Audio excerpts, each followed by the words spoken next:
I've been working as a nurse in the ER for over a decade. In that time, I've seen just about everything you can imagine. Gruesome injuries, blood, and bizarre accidents involving household objects lodged in places they shouldn't be. Limbs torn off, intestines spilling out, and countless other horrific sights have become almost routine. But last night, something happened that shook me to my core.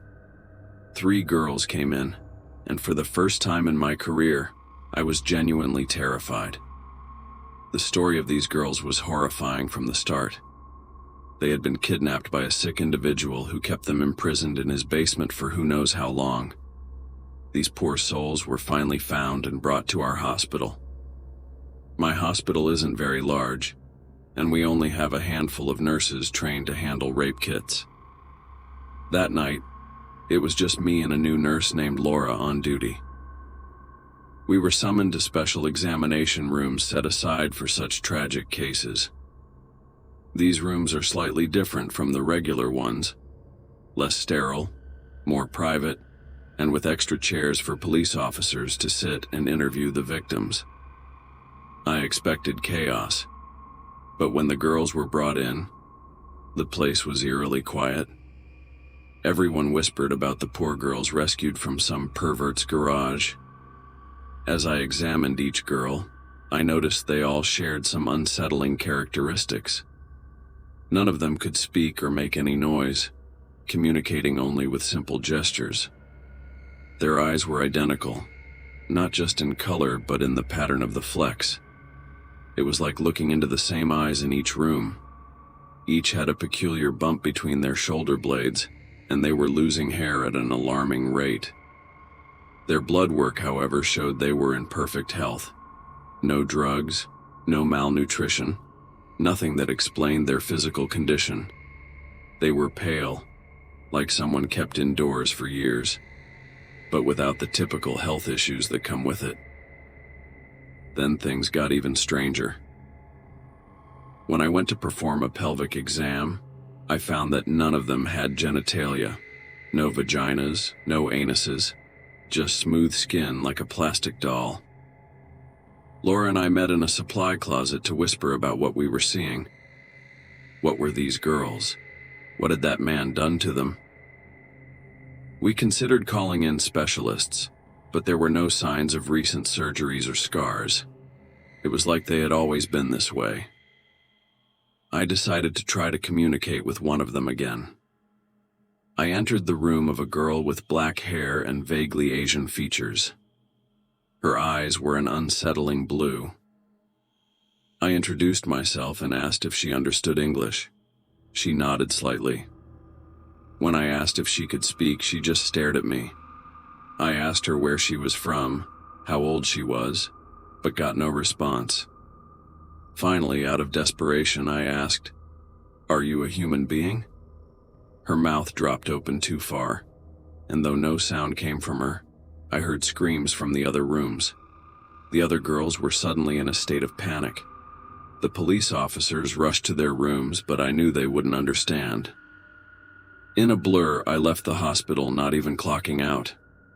I couldn't stay there, and I haven't been back since. I can't stop thinking about those girls. What are they? What if they weren't victims at all? Working the night shift in a hospital can be eerie, but the pediatric oncology ward where I've spent the last 5 years of my nursing career always had a haunting stillness about it. Tonight was no different, or so I thought. It was nearing midnight, and most of the children were asleep, their weak bodies exhausted from the day's treatments. The lights were dimmed, casting long shadows in the hallways. My rounds were almost done, just one more room to check. Room 104 housed a little boy named Tommy. He was 7, battling an aggressive form of cancer that had left him frail and pale. His parents had gone home to rest, trusting us to watch over their precious child. I pushed open the door softly, not wanting to wake him if he was asleep. To my surprise, Tommy was sitting up in bed, staring at the corner of the room. His eyes were wide, and his tiny body was trembling. I followed his gaze but saw nothing unusual, just the usual hospital furniture and equipment. "Tommy?" I whispered, approaching his bed. "What's wrong?" He turned to me, his eyes filled with terror. "The man," he said in a voice barely above a whisper. "The man in the corner." A chill ran down my spine. "What man, Tommy? There's no one here." "He's there every night," Tommy insisted, pointing to the dark corner. "He watches me." I glanced again, my heart pounding, but saw nothing. I tried to calm him, reassuring him it was just his imagination, likely a side effect of the medication. But Tommy shook his head vehemently. "Please don't leave me alone," he pleaded, his eyes welling up with tears. I stayed with him until he finally drifted off to sleep, his small hand clutching mine. As I sat there, I couldn't shake the feeling of being watched. The hairs on the back of my neck stood up, and I kept glancing at the corner, half expecting to see something materialize out of the shadows. Around 2 a.m., I decided to check on some of the other patients. I slipped my hand out of Tommy's and quietly left his room.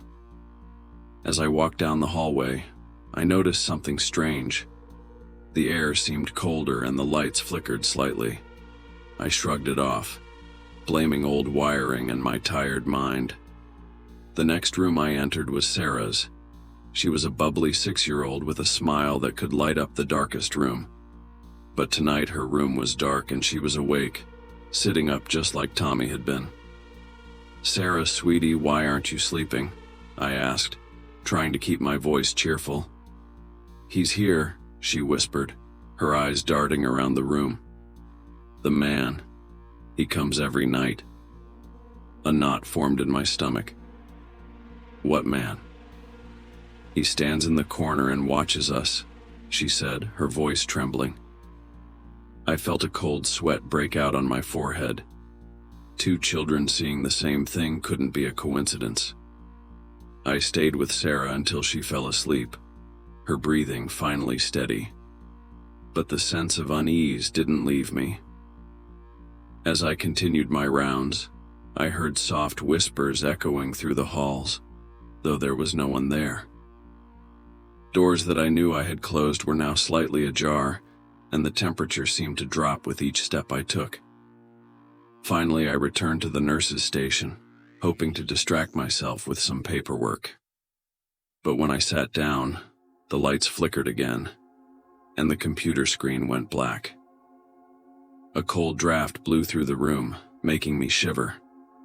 Suddenly, a soft, raspy voice whispered in my ear, "Help me." I jumped up, my heart pounding in my chest. I spun around, but no one was there. The ward was silent, the only sound the beeping of machines from the patients' rooms. I decided to check on Tommy one more time. As I approached his room, I heard him crying softly. I hurried in and found him cowering under his blanket. "He's here," Tommy sobbed. "He's right there." I looked towards the corner and felt my blood run cold. There, in the shadows, was the faint outline of a man. He was tall and thin, with hollow eyes that seemed to bore into my soul. I wanted to scream, but no sound came out. I stood frozen, my eyes locked on the figure. He slowly raised a bony finger to his lips, as if telling me to be quiet, then pointed to Tommy. Fear surged through me, but I forced myself to move. I grabbed Tommy and rushed out of the room, heading straight for the nurse's station. The lights flickered more violently, and the whispers grew louder, almost deafening. I called for help, my voice shaking. A few nurses came running, and I tried to explain what I saw, but the words seemed to catch in my throat. We all went back to Tommy's room, but the shadowy figure was gone. The room was just as I had left it, except for the icy chill that lingered in the air. No one believed me, attributing it to stress and fatigue.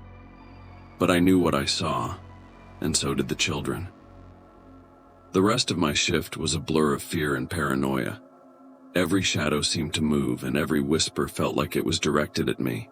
When my shift finally ended, I practically ran out of the hospital, desperate to leave the haunting ward behind. But even as I drove home, the whispers echoed in my ears, and the image of the hollow-eyed man was burned into my mind. I didn't sleep that day, and when it was time to go back for my next shift, I found myself filled with dread. I couldn't shake the feeling that something was terribly wrong in that hospital, something that watched and waited in the shadows. As I walked back into the ward, the lights flickered once more and the cold draft greeted me like an old friend. I knew then that the haunting was far from over, and that I would never be able to escape the silent terror that lurked in the corners of the pediatric oncology ward.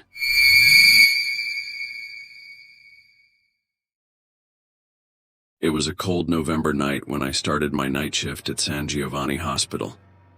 The hospital was an old building, with long, dimly lit corridors that seemed to stretch endlessly. That night, my shift was in Pavilion D, an old and almost unused wing of the hospital, housing only a few patients. As I entered Pavilion D, a shiver ran down my spine. The air was colder than in the rest of the hospital, and the smell of mold and disinfectant was more intense. I turned on the fluorescent lights, which flickered for a moment before dimly illuminating the hallway. The silence was oppressive, broken only by the distant hum of machines and the ticking of the wall clock. The first patient I needed to check on was Mrs. Rossi, an elderly woman with severe dementia. I found her sitting on her bed, her eyes lost in the void. I asked her how she was feeling, but she didn't respond, continuing to stare at a spot on the wall. I followed her gaze but saw nothing unusual. "Sleeping will be difficult tonight," Mrs. Rossi suddenly murmured, her eyes still fixed on the wall. "What do you mean, Mrs. Rossi?" I asked, trying to stay calm. "He wakes up at night," she whispered, "and he comes looking for us." A cold shiver ran through me, but I tried to shake off the feeling. Dementia often led patients to say strange things. I administered her medication and reassured her before moving on to the next room. Mr. Bianchi, a patient admitted with a severe lung infection, was sleeping soundly. I checked his vital signs and ensured he was comfortable. As I was about to leave, I noticed something strange. On the floor near the bed, there were wet footprints. They didn't seem to come from anywhere and led straight to the window, which was closed and sealed. An uneasy feeling washed over me, but I decided to ignore it. Perhaps it was just condensation or a leak from a pipe. I continued with my rounds, but the uneasiness grew with each step. In room 304, I found young Elena, a 17-year-old girl admitted with severe anemia. She was awake and looked frightened. "The nurse," she said with a trembling voice. "The nurse who died here. I saw her." "Elena, what are you talking about?" I asked, trying to keep my voice steady. "Nurse Laura," she replied. "She died in this pavilion years ago. They say her spirit never left the hospital." The story of Laura was a legend among the hospital staff. Laura was a nurse who had committed suicide in Pavilion D many years before. She was said to have been found hanging in the bathroom, and since then the pavilion had been considered cursed. I tried to reassure Elena, but my own voice trembled. Leaving her room, I heard a whisper behind me. I turned abruptly, but there was no one there. Only the long, empty corridor that seemed to swallow every sound. I decided to check the old bathroom where Laura had been found. The bathroom was at the end of the corridor, rarely used. I opened the door hesitantly, and a smell of mold and disinfectant hit me. The lights flickered and then turned on, revealing a cold and desolate environment. As I approached the mirror, I saw something that made my blood run cold. Written in the steam on the mirror was a message: "It's not over." I felt a cold breath on my neck and turned abruptly. There was no one there, but the feeling of being watched was overwhelming. I decided to quickly return to my office and call my supervisor, but as I walked away, the lights suddenly went out, leaving me in total darkness. My heart pounded in my chest as I searched for my phone. The light slowly came back on, and in front of me, in the corridor, was a figure. It was a woman with long dark hair dressed in an old nurse's uniform. Her eyes were hollow, and a rope hung from her neck. "Laura," I whispered, recognizing the description from the legend. She raised a hand, pointing towards me. A wave of terror washed over me, and I ran, hearing the sound of my footsteps echoing in the deserted corridors. I reached my office and closed the door behind me, trying to catch my breath. I called my supervisor, telling him what had happened, but when he arrived, we found no trace of Laura. The wet footprints were gone, and the mirror in the bathroom was clean. I left my shift early, unable to stay another minute in that hospital. I went home, but the thought of Laura and her message wouldn't leave me. "It's not over." Those words echoed in my mind, and I knew Pavilion D held secrets that would continue to haunt anyone who dared work there. From that night on, I avoided Pavilion D, but the stories from other nurses confirmed my fears. The figure of Laura continued to appear, and her restless spirit seemed determined to make her pain known. Pavilion D remained a place of terror, a cursed wing that no one could truly escape.